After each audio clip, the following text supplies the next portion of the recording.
The old house always smelled of rain and secrets that had nowhere else to go. Ethan had been gone for 7 years. Their parents were gone now. The house belonged only to the two of them.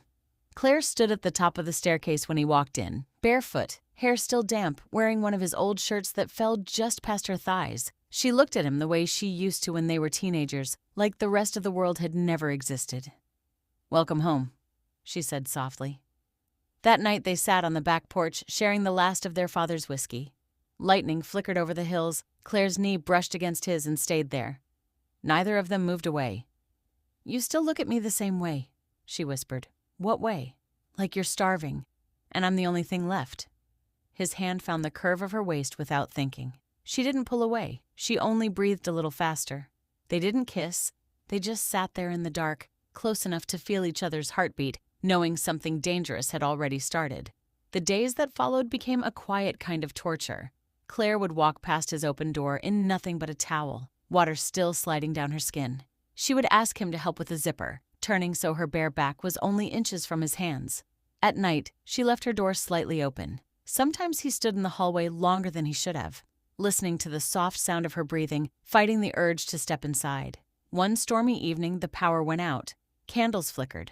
Claire sat on the floor in a thin white shirt that clung to her in the low light.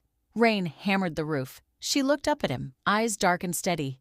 "Come here," she said. He sat down beside her. She leaned in until her forehead rested against his.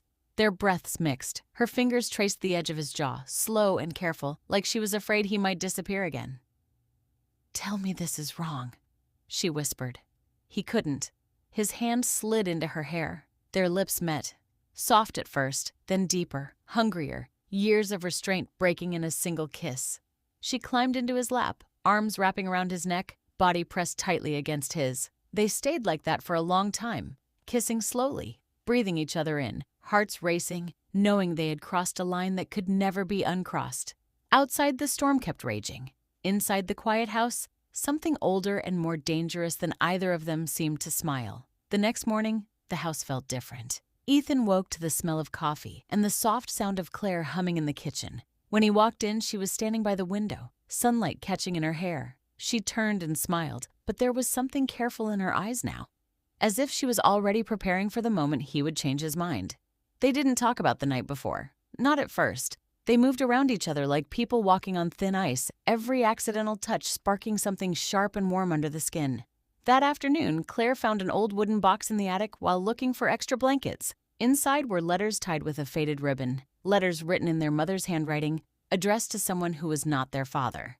Ethan read the first few lines and felt the air leave his lungs. The letters spoke of a hidden relationship, of late-night meetings, of a love that had to stay secret because it was against everything the family stood for. The final letter was unfinished. It simply ended with the words, "If they ever find out what we did, the house will never forgive us." Claire sat on the attic floor beside him, knees drawn up, reading over his shoulder. Her hand found his without thinking. "Do you think," she started, then stopped, "that history is repeating itself?" Ethan finished quietly. She nodded. That night, the storm returned, stronger. The old house creaked and groaned like it was remembering something. Wind rattled the windows. Somewhere upstairs, a door slammed by itself. Claire came to his room without knocking. She didn't speak. She just climbed into the bed beside him, curling against his side the way she used to when they were children and thunderstorms frightened her. Only now her body was warm and soft and very much grown. Ethan's arm tightened around her. His heart was beating too fast. "I'm scared," she whispered against his chest. "Of the storm. Of us." He tilted her face up. In the dark, her eyes looked almost black. "I don't know how to stop wanting you," he admitted. She answered by kissing him again. Slower this time, deeper, like she was trying to memorize the shape of his mouth. Her fingers slid under his shirt, tracing the lines of his stomach. He let out a quiet breath and pulled her closer, until there was no space left between them. They stayed like that for a long time, kissing, touching, holding back the final line neither of them was ready to cross yet. Somewhere in the house, a floorboard creaked. Both of them froze. Ethan sat up slowly. Claire's hand stayed on his arm. "Did you hear that?" she whispered.